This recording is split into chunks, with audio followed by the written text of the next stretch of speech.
Hello friend, welcome back to my YouTube channel. तो आप सभी का मेरे यूट्यूब चैनल में स्वागत है एसएससी एजुकेशन क्रिएटर में।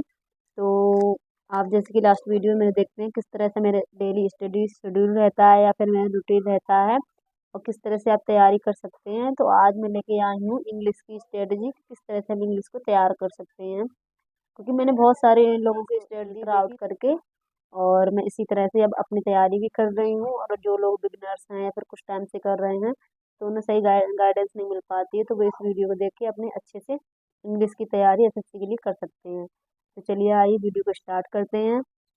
तो सबसे पहले क्या करते हैं, मैंने भी दिया था, अभी 2024 का भी एग्ज़ाम दिया था। अब मैं 2025 के लिए तैयारी कर रही हूँ। और इंग्लिश में होते हैं, मतलब इंग्लिश को हम 3 पार्ट में डिवाइड कर लेंगे, तभी हमें इंग्लिश को समझने में आसानी होगी। ऐसे सभी हम इंग्लिश का इस इंग्लिश में भी कई पार्ट होते हैं। तो सबसे पहले होता है वोकैब, ग्रामर और आरसी मतलब रीडिंग कॉम्प्रिहेंशन। क्योंकि हम इसको 3 भागों में डिवाइड कर लेंगे तो हमें इसे याद करने में समझने में बहुत आसानी होगी। तो सबसे पहले मैं वोकैब की बात कर रही हूँ। तो वो वोकैब मैं ब्लैक बुक से कर रही हूँ।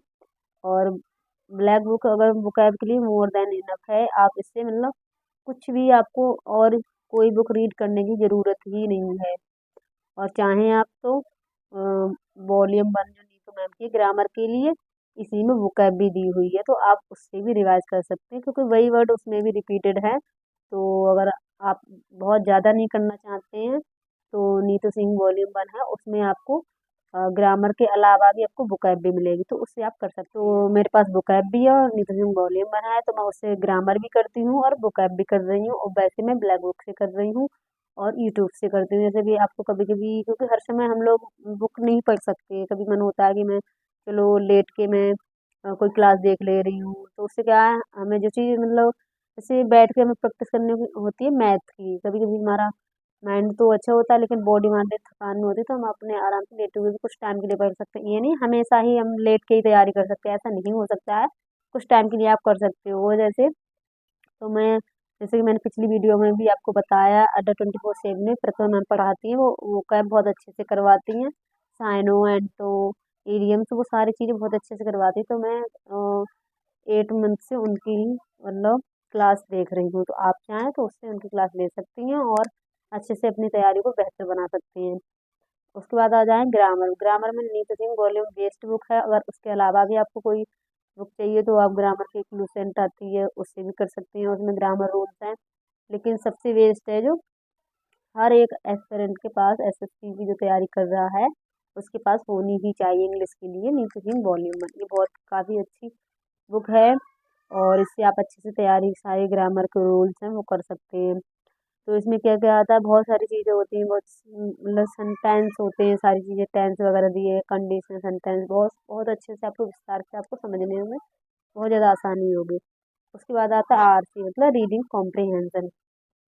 तो जैसे इंग्लिश में हम लोग पढ़ तो रीडिंग तो कर लेते हैं, हमें उसे समझने में बहुत प्रॉब्लम होती है, हम शब्दों को समझ नहीं पाते हैं। तो सबसे पहले हमें क्या है, नॉर्मल स्टोरी रीडिंग करनी चाहिए। जैसे नॉर्मल जो बुक आती है, तो आप चाहें एनसीईआरटी की बुक्स ले लें, 6 to 10 तक की आप ले लें। और उससे जैसे कोई भी हिस्ट्री है, ज्योग्राफी है, उससे आप करेंगे तो आपका हिस्ट्री भी अच्छी हो जाएगी और आपकी इंग्लिश भी अच्छी हो जाएगी। मैं यही करती हूँ। तो मैं इंग्लिश की जो बुक है मेरे पास 10th की हिस्ट्री की, और मैं उस इंग्लिश मीडियम की, उससे करती इंग्लिश भी अच्छी हो जाएगी और आपको हिस्ट्री जो भी आप जो भी मतलब जैसे ज्योग्राफी है, हिस्ट्री है, जो भी करेंगे तो वो भी अच्छी हो जाएगी, उसमें डबल बेनिफिट हो जाता है। तो वो बहुत ही अच्छी रहती है। वैसे मैं हिंदी मीडियम से हूँ और अधिकतर ये हिंदी मीडियम वालों के लिए स्ट्रेटजी है, क्योंकि जो लोग इंग्लिश मीडियम से होते हैं उन्हें चीज़ें ज़्यादा समझने में दिक्कत नहीं होती है। जो हिंदी मीडियम वाले होते हैं उन बच्चों को बहुत ज़्यादा दिक्कत आती है, तो ये उनके लिए मैं बता रही हूँ। और उसके बाद है न्यूज़पेपर। आप डेली न्यूज़पेपर मतलब स्टार्ट कर दीजिए। जैसे या तो आपको वैसे आता है तो वो कर ली, वरना यूट्यूब पे भी बहुत सारे ऐप्स हैं, उन पे करवाते हैं, चैनल्स हैं उन पे करवाते हैं। ऐप आप डाउनलोड कर लीजिए, उस पे डेली का आपको न्यूज़पेपर मिलेगा, उससे आप रीडिंग कीजिए। और जो इम्पोर्टेंट वर्ड्स होते हैं उनके लिए आप नोट कर लीजिए, उनके मीनिंग लिख के और उन्हें लर्न कर लो। और यूट्यूब पे स्टोरी भी आती हैं और न्यूज़पेपर भी करवाते हैं, तो यूट्यूब से भी आप कर सकते हैं।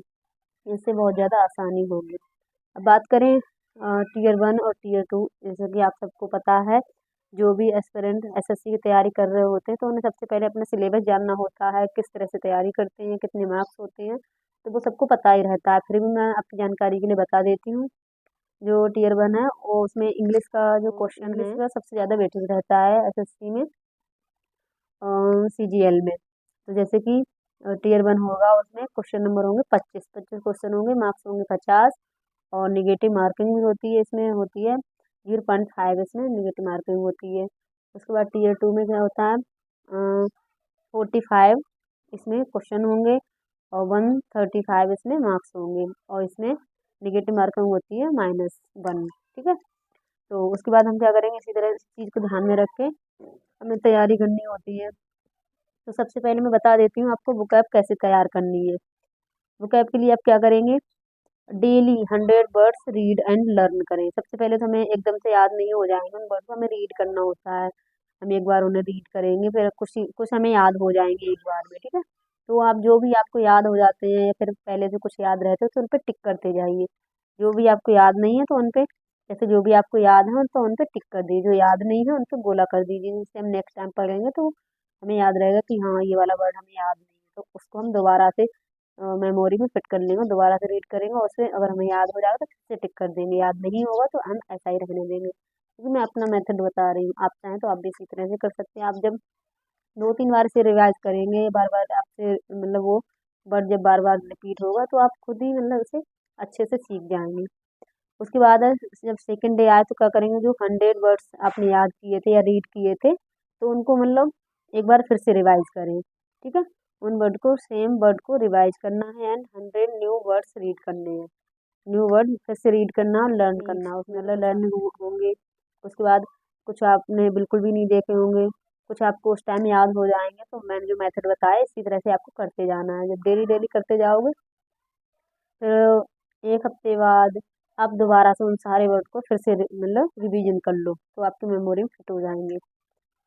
उसके बाद में क्या है, उसके बाद में है ग्रामर। ग्रामर में क्या होता है, part of speech. Part of speech में क्या होता है, noun, pronoun, verb, adjective, adverb, ये सारी चीज़ें पार्ट ऑफ स्पीच में आती, तो ये सब आपको बहुत अच्छे से पता होने चाहिए। सारे नाउन, प्रोनाउन, एडजेक्टिव, वर्ब सब अच्छे से पढ़ लेनी चाहिए आपको। जैसे नीतू सिंह की वॉल्यूम 1 आप पढ़ेंगे तो उसमें आपको ये सारी चीज़ें मिल जाएंगी। इसीलिए बहुत अच्छी बुक है, मैंने ये बताया था, ये जब बुक आप पढ़ोगे तो सारी चीज़ें आपको इसमें मिल जाएंगी। थोड़ी बहुत इंग्लिश हमारी पहले से ही अच्छी होती है, थोड़ी बहुत हिंदी मीडियम वाले होते हैं वो भी इंग्लिश पढ़ते ही हैं, तो इस तरह से हमें उस बुक को बार बार रिवीजन करना है उस बुक का, तो आप अच्छे से इनको समझ जाएंगे। उसके बाद टेंस, टेंस तो सभी को आते ही हमें, मतलब काफ़ी छोटी क्लास में ही सिखा दिए जाते हैं। अगर उस टाइम आपने ध्यान नहीं दिया हो तो आप जब इन्हें करेंगे तो जल्दी ही सीख जाएंगे। उसके बाद एक्टिव पैसिव, जब आपको टेंस आते होंगे तभी आप एक्टिव पैसिव कर पाएंगे, और जब भी आपको टेंस अच्छे से आते होंगे तभी आप नरेशन कर पाएंगे। डायरेक्ट इनडायरेक्ट नरेशन में आते हैं तो ये भी आपको बहुत अच्छे से, इनका वेटेज भी सही रहता है और एक्टिव पैसिव बहुत इंपॉर्टेंट है इसमें।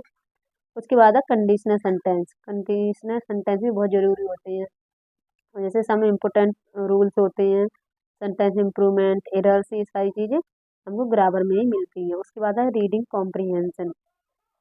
फर्स्ट स्टोरी रीडिंग, जैसे हमने ऊपर बताया था, न्यूज़पेपर आपको पढ़ना चाहिए। पैरा जम्बल्स को सॉल्व करे और क्लोज टेस्ट, ये सारे इसमें रीडिंग कॉम्प्रीहेंशन में ही आती है, तो इसलिए रीडिंग कॉम्प्रीहेंशन हमारे लिए बहुत ज़रूरी है और ये सारी चीज़ इसी पार्ट से रिलेटेड होती हैं। तो अगर आपकी इस वीडियो से आपको थोड़ी सी भी मदद मिले इंग्लिश में तो वीडियो को लाइक एंड कमेंट कीजिए और शेयर कीजिए, और मिलते हैं नेक्स्ट वीडियो में एक नई जानकारी के साथ। तब तक के लिए take care, thanks for watching.